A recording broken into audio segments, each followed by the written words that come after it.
लेकिन यहाँ पे एक मजेदार चीज क्या है, मैं जो SM6 से बहुत सारा चीज सीखा और मैंने जो वेस्टर्न कल्चर से बहुत सारे मैंने डाटा पॉइंट्स और इंस्टीट्यूट्स का सीक्रेट्स मैंने जाना है, मैं वही आप लोगों के साथ शेयर करूंगा। जो प्राइस एक्शन जानते हैं ना, हमारा टर्मिनोलॉजी जितना भी आसान हो जाए, हमारा कॉन्सेप्ट ठीक से क्लियर नहीं है। हमारा कॉन्सेप्ट ठीक से क्लियर नहीं है, इसलिए हमारा रिस्क रिवार्ड ठीक से नहीं आता है।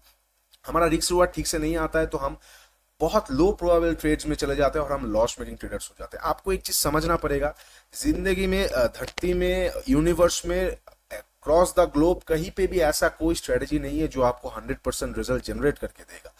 There is always a probability. हम सिर्फ और सिर्फ प्रोबेबिलिटी के ऊपर ट्रेड करते हैं कि कभी ये वाला प्रोबेबिलिटी काम कर सकता है, कभी ये वाला। हम एक एक्सपेरिमेंट करते हैं, हमें एक बैक टेस्टिंग रिजल्ट आता है हमारा, उसके बाद हम प्रोबेबिलिटी के ऊपर काम करता है। तो 100% कुछ नहीं होता है। तो जब 100% कुछ नहीं होता है तो वहां पे सबसे बेस्ट जगह कौन सा हम पकड़ सके, ये वाला कॉन्सेप्ट इंडियंस यानी कि हम जैसे छोटे मोटे रिटेल ट्रेडर्स के पास होता नहीं है। ये चीज मुझे एसएमसी ने प्रोवाइड किया है, तो I will be always grateful for that, जो मैं आप लोगों के साथ अभी शेयर करने वाला हूं। ठीक है, ओके, तो ध्यान से देखते हैं। तो बीओएस यानी कि ब्रेक ऑफ स्ट्रक्चर। अच्छा, ब्रेक ऑफ स्ट्रक्चर क्या हो जाएगा, एक स्विंग बनाएगा मार्केट, उसके बाद अगर वो स्विंग को ब्रेक करके उसके ऊपर निकल जाएगा तो वो ब्रेक ऑफ स्ट्रक्चर है।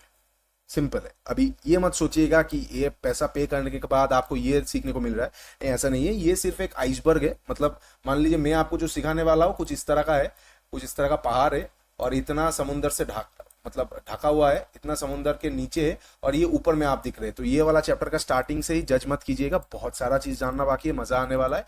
लेकिन ये चीज, हाँ, ये ऐसा ही है। ब्रेक ऑफ स्ट्रक्चर क्या है, एक ब्रेकआउट है। ठीक है, अच्छा, ब्रेक ऑफ स्ट्रक्चर क्या हो जाएगा, एक ब्रेकआउट हो जाएगा कि लास्ट स्विंग बनाने के बाद मार्केट कोई भी टाइम फ्रेम, 1 आवर हो, 1 मिनट हो, 1 डे हो, 1 वीक हो, 1 मंथ हो, 15 मिनट हो, 5 मिनट हो, 3 मिनट हो, 12 मिनट हो, 10 मिनट हो, वी डोंट केयर। जो भी टाइम फ्रेम आप फॉलो करना चाहते हो वो टाइम फ्रेम पे आप फॉलो कीजिए। ठीक है, मैं सजेस्ट करूंगा 5, 15, 1 आवर 1 डे ही कीजिए, ज्यादा कॉम्प्लिकेटेड मत रखिए।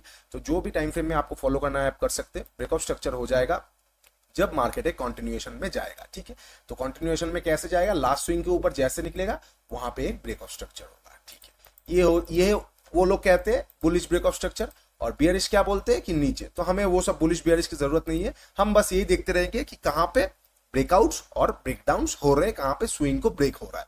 तो ऊपर अगर ब्रेक होता हुआ चलेगा तो वो ब्रेक ऑफ स्ट्रक्चर है, अगर वो नीचे ब्रेकआउट होता हुआ आएगा तो वो ब्रेक ऑफ स्ट्रक्चर है। बुलिश बियरिश की हमें कोई जरूरत नहीं है। ठीक है, ये हो गया simple break of structure. Okay, अब देखिए, अब ध्यान से आप देखिए, हमें क्या पता है, हम इसको रिवर्सल मान लेते हैं। आप खुद सोचिए, क्या आप इसको रिवर्सल मानते? आप सोच लीजिए, मैं 2 सेकंड आपको टाइम दे रहा हूं। जितने भी लोग ये देख रहे हैं 80% के ऊपर इसको रिवर्सल मान लेंगे। क्यों? क्योंकि यहाँ पे डबल टॉप आ चुका है। उसके साथ साथ आप यहाँ पे देखेंगे कि यहाँ पे डबल टॉप के साथ साथ यहाँ पे मार्केट एक बार गया, फिर से आया, एम पैटर्न आ चुका है, उसके साथ साथ स्विंग के नीचे ट्रेड कर रहा है, तो ये एक रिवर्सल है।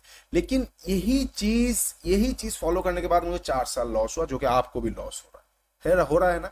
ये चीज रिवर्सल नहीं है, हमारे माइंड पे ये सारे चीज दिखाया जा रहा है। कोई भी प्रॉपर बुक्स नहीं है हमें प्राइस एक्शंस के ऊपर, कोई भी प्रॉपर सिस्टम नहीं है हमें, हम बस फॉलो करते जा रहे हैं बड़े प्लेयर्स को, और वो हमें ये मतलब जोर जबरदस्ती ये दिखाया जा रहा है ताकि वो लोग को प्रॉफिट हो। क्योंकि ये स्टॉक मार्केट है, यहाँ पे कोई लूज करेगा तो कोई प्रॉफिट बनाएगा। तो ये एक मैट्रिक्स का गेम है। यहाँ पे क्या है ना, ये चीज जो आपको दिखाया जा रहा है ये एक रिवर्सल है, लेकिन ये एक वैलिड रिवर्सल नहीं है।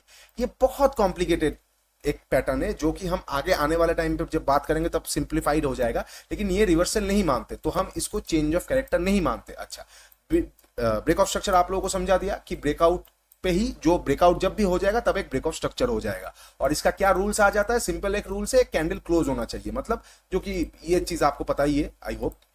कैंडल क्लोजिंग के पहले हम कुछ भी नहीं बोलते, एक लाइन है उसके ऊपर जब तक कैंडल क्लोज नहीं करता है तब तक सस्टेन नहीं माना जाता है। तो सेम चीज एक ब्रेक ऑफ स्ट्रक्चर में, मान लीजिए ये एक स्विंग है, तो अगर इसके ऊपर मार्केट निकलते तुरंत नीचे आ जाएगा, कैंडल क्लोज नहीं किया, तो एक वैलिड ब्रेक ऑफ स्ट्रक्चर नहीं है। वैलिड ब्रेक ऑफ स्ट्रक्चर कब हो जाएगा, जब वो जगह के ऊपर मार्केट एक कैंडल क्लोज कर देगा, तो एक ब्रेक ऑफ स्ट्रक्चर हो जाएगा। ओके, सेम टू सेम चीज नीचे में, मान लीजिए मार्केट नीचे आ रहा है, तो ये जोन के नीचे जब एक कैंडल 15 मिनट का क्लोज कर देगा तब ये एक वैलिड ब्रेक ऑफ स्ट्रक्चर हो जाएगा। अगर कैंडल क्लोज नहीं करेगा 15 मिनट, तो मेरे मुंह से निकल गया, कोई भी टाइम फ्रेम का कैंडल अगर आप देख रहे हैं तो उसका कैंडल अगर क्लोज नहीं करेगा और कैंडल क्लोज ना करता हुआ ऊपर चला जाएगा तो वो ब्रेक ऑफ स्ट्रक्चर नहीं रहेगा। ये सिंपल है। ठीक है, अच्छा, ये हो गया ब्रेक ऑफ स्ट्रक्चर, बहुत सिंपल है। अब आ जाते हैं चेंज ऑफ कैरेक्टर पे। ठीक है, ओके, 1 सेकेंड, CHOCH। ठीक है, चेंज, ये CHOCH है, CH for change, O for of, CH for character, ठीक है, चेंज ऑफ कैरेक्टर पे। अच्छा, चेंज ऑफ कैरेक्टर क्या है? रिवर्सल, बस और कुछ नहीं है। चेंज ऑफ कैरेक्टर है आपका रिवर्सल, सिंपल रिवर्सल। मतलब मार्केट रिवर्स तो होगा ना, कहीं तक तो जा रहा है तो रिवर्स तो होने के लिए जा रहा है, मार्केट तो चलता ही नहीं रहेगा, तो नीचे आ रहा है जब मार्केट पे रिवर्सल आएगा, ठीक है। सेम टू सेम मार्केट ऊपर जा रहा है जब मार्केट पे रिवर्सल आएगा, ये हो जाएगा चेंज ऑफ कैरेक्टर, मार्केट पे जब रिवर्सल आएगा। ओके, चेंज ऑफ कैरेक्टर को हम कैसे देखते हैं? यहाँ पे देखिए ध्यान से, ये वाला पार्ट को देखिए। यहाँ पे 90% रिटेल्स इस वजह से लूज करते हैं। मार्केट ऊपर गया, मार्केट पे वहां पे यहाँ पे इनको एक रेजिस्टेंस दिख रहा है, बहुत अच्छी बात है। मार्केट रेजिस्टेंस से थोड़ा सा पहले, एक सेकेंड, मार्केट रेजिस्टेंस से थोड़ा सा पहले मार्केट घूम गया, मार्केट फिर ऊपर गया, इसी जगह से घूमता हुआ आ रहा है, इतना भी नहीं होगा शायद, उतना भी नहीं जाएगा मार्केट, मान लीजिए यहां से घूमता हुआ आ रहा है और लास्ट स्विंग के नीचे निकल गया। लोग यहाँ पे 90% रिटेल्स यहाँ पे सेल कर देंगे, ये सोचते हुए कि यहाँ पे एक रिवर्सल आया है, या फिर हमारे भाषा में चेंज ऑफ कैरेक्टर हुआ है। मार्केट क्या करेगा? थोड़ा नीचे आएगा, थोड़ा ऊपर जाएगा, फिर ये जोन को टच करता हुआ फिर नीचे आ जाएगा, उनका पहले एसएल खा देगा, वो फिर वो लोग सेल नहीं करेंगे, बैठे रहेंगे और मार्केट गिर जाएगा, एक्चुअल रिवर्सल होगा। तो ये क्यों होता है? मुझे बहुत दिक्कत आता था ये वाला चीज में, ये क्यों होता है? वाई मी, हमारे साथ ये क्यों हो रहा है? तो मैंने रिसर्च किया, I love to do research, बहुत रिसर्च किया, बहुत सारे चीज देखा, बहुत स्ट्रेटजीज वगैरह बहुत कुछ देखा, प्रोबेबिलिटीज वगैरह वगैरह, उसके बाद जाके मुझे इसका आंसर मिला। कहां पे हम गलती कर रहे थे? हम गलती कर रहे थे, हम एक वैलिड चेंज ऑफ कैरेक्टर देख ही नहीं रहे थे, हम एक वैलिड रिवर्सल हम देख ही नहीं रहे थे। वैलिड रिवर्सल कब होगा? अब हम देख लेते हैं। ये वाला जो चीज हो रहा है, ये एक वैलिड रिवर्सल नहीं है, ये एक इंटरनल स्ट्रक्चर है। क्यों? क्योंकि वैलिड रिवर्सल हमेशा माना जाता है, चेंज ऑफ कैरेक्टर सिर्फ और सिर्फ तब होगा जब वो लास्ट स्विंग को ब्रेक करने के बाद अपना कैरेक्टर को चेंज करेगा। मतलब क्या है? ये जो ब्रेक ऑफ स्ट्रक्चर हुआ है, ऊपर की तरफ ब्रेक ऑफ स्ट्रक्चर हुआ है, ठीक है, फिर से मान लीजिए एक ब्रेक ऑफ स्ट्रक्चर हुआ है, ठीक है, ये 2 बार ब्रेक ऑफ स्ट्रक्चर हुआ है, तो यहां पे प्राइस का कैरेक्टर क्या है? सेम टू सेम कैरेक्टर पे है, प्राइस ऊपर जा रहा है, नीचे आ रहा है, ऊपर जा रहा है, नीचे आ रहा है, ऊपर जा रहा है ना? ऊपर में ज्यादा जा रहा है, नीचे में रिट्रेस हो रहा है, ऊपर में ज्यादा जा रहा है, नीचे में रिट्रेस हो रहा है। ये प्राइस का एक कैरेक्टर प्राइस नॉर्मली चल रहा है।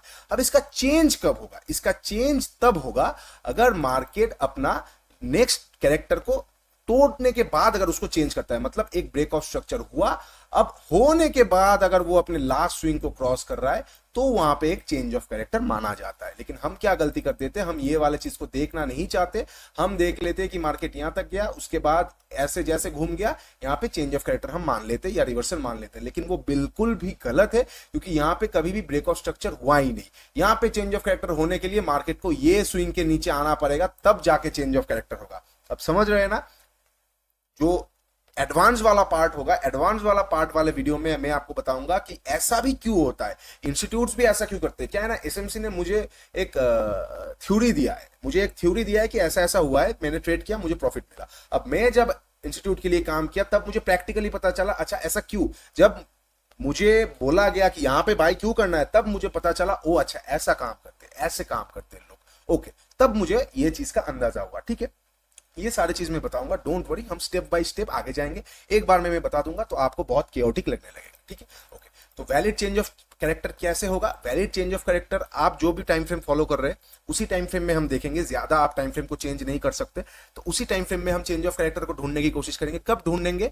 अगर change of character break of structure होता हुआ होगा, लास्ट स्विंग को ब्रेक करेगा, तो वहां पे चेंज ऑफ कैरेक्टर होगा, नहीं तो वो इंटरनल स्ट्रक्चर्स में आ जाता है। वो उसके बारे में भी हम बाद में बात करते हैं। ठीक है, तो मान लीजिए ये एक सिनेरियो बन गया, तो ये चेंज ऑफ कैरेक्टर नहीं है, ये माइनर चेंज ऑफ कैरेक्टर नहीं, ये मेजर चेंज ऑफ कैरेक्टर नहीं है, ये एक माइनर इंटरनल पैटर्न है। ठीक है, तो चेंज ऑफ कैरेक्टर कब होगा? यही चीज अगर मार्केट लास्ट स्विंग को ब्रेक करेगा, एक ब्रेक ऑफ स्ट्रक्चर होगा, उसके बाद लास्ट स्विंग के नीचे आके क्लोज करेगा, तो यहां पे एक चेंज ऑफ कैरेक्टर हुआ है। तो क्या हुआ है? इसका जो कैरेक्टर था, जो कि ये ऊपर गया, नीचे आया, ऊपर गया, अब जो नीचे आ रहा है वो ज्यादा नीचे आ गया, तो इसका कैरेक्टर चेंज हो गया। आप समझ रहे हैं ना बेसिक्स को, कि मार्केट का कैरेक्टर अभी चल रहा है ऊपर ज्यादा नीचे थोड़ा, ऊपर ज्यादा नीचे थोड़ा, ऊपर ज्यादा नीचे थोड़ा। अब मान लेते हैं कि ऊपर कम गया और नीचे तोड़ रहा है, तो ये चेंज ऑफ कैरेक्टर तो हुआ नहीं, क्योंकि ये कैरेक्टर क्या हुआ, ये तो पूरी तरीके से ऊपर गया नहीं, तो ये कभी भी अब ऊपर जा सकता है, ये तो कैरेक्टर पे आया नहीं।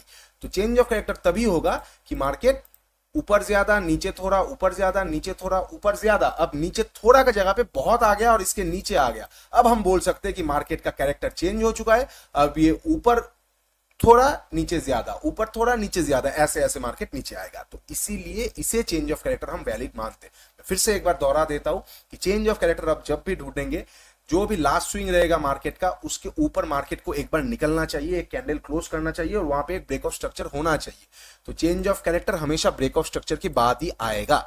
भले ऐसा सिनेरियो हो तो आप क्या करेंगे, मैं एक बार दिखा देता हूं एक प्रैक्टिकल एग्जांपल की। मान लीजिए मार्केट ऐसा ऊपर गया, ऐसा नीचे आया, ऐसा ऊपर गया, ऐसा नीचे आया, उसके बाद ऐसे आ गया, तो क्या हम यहाँ पे वैलिड चेंज ऑफ कैरेक्टर मानेंगे?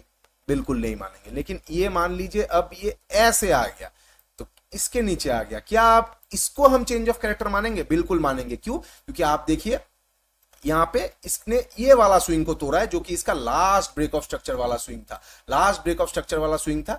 इसको जैसे तोड़ा है, अब यहां पे चेंज ऑफ कैरेक्टर हुआ है। यहां पे चेंज ऑफ कैरेक्टर नहीं हुआ है, क्योंकि यहां ये सब सारे इंटरनल स्ट्रक्चर से, तो ये जाके मेजर चेंज ऑफ कैरेक्टर हुआ है। अब अगर यही चीज ये पहले इस तरह से कर देता, यही चीज मान लीजिए ये पहले, ये वाला जो चीज था ये पहले मान लीजिए इस तरह से कर देता डायरेक्टली आके, तो वो डायरेक्टली यहाँ पे चेंज ऑफ कैरेक्टर हो जाता। ठीक है, तो हमें क्या कर देखना है कि मेजर ब्रेक ऑफ स्ट्रक्चर्स क्या हो जाएगा, ब्रेक ऑफ स्ट्रक्चर्स हो जाएगा। जो भी कंटिन्यूएशन पैटर्न रहता रहेगा, जैसे स्ट्रक्चर को लास्ट स्विंग के ऊपर जाकर कैंडल क्लोज करेगा, तो वो ब्रेक ऑफ स्ट्रक्चर्स होता रहेगा। ये हो जाएगा मेजर सब ब्रेक ऑफ स्ट्रक्चर्स। और चेंज ऑफ कैरेक्टर्स या रिवर्सल कौन सा होगा?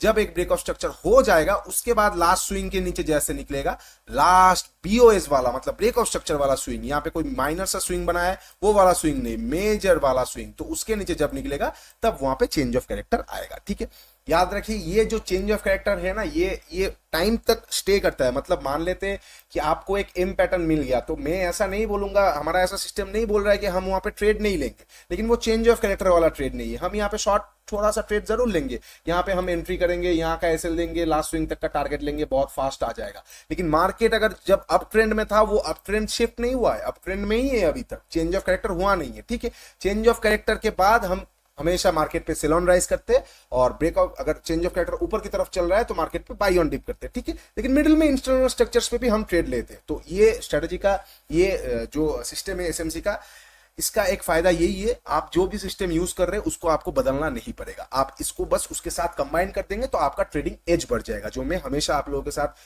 पहले से ये कोर्स के साथ में बोल रहा हूं कि आपको अगर ट्रेडिंग में एज चाहिए तो ये वाला कोर्स आपके लिए बहुत हेल्प करेगा। ठीक है, बहुत हो गया ड्रामेबाजी, अब डायरेक्ट चलते हैं चार्ट पे। मैं आपको ब्रेक ऑफ स्ट्रक्चर और change of character direct candles में समझाता हूं, उसके बाद हम ओबी यानी ऑर्डर ब्लॉक्स पे आएंगे। ठीक है, तो हमने बैंक निफ्टी का चार्ट ओपन कर लिया है, अब हम देखेंगे यहाँ पे रियल लाइफ में ब्रेक ऑफ स्ट्रक्चर्स और चेंज ऑफ कैरेक्टर्स कहाँ पे ओपन हुआ है। बैंक निफ्टी क्यों ओपन किया है? आई एज्यूम कि हम सबका फेवरेट बैंक निफ्टी है, सबसे ज्यादा ट्रेड हम इसमें ही करते हैं, तो आपका भी फेवरेट होगा। तो बैंक निफ्टी में हमने खोल लिया है। पहले हम एक बार डेली टाइम फ्रेम से चालू करते हैं, उसके बाद हम आवरली देखेंगे, उसके बाद हम 15 मिनट देखेंगे। ठीक है, ओके, तो थोड़ा सा पहले से देख लेते हैं कहाँ से हम चालू कर सकते हैं एनालिसिस। ये वाला जगह से हम एनालिसिस चालू करते हैं ताकि बहुत सारा हमें डेटा मिल जाएगा। ठीक है, ओके, लेट्स स्टार्ट। यहाँ से एक बार चालू करते हैं 30 सितंबर 2022 से।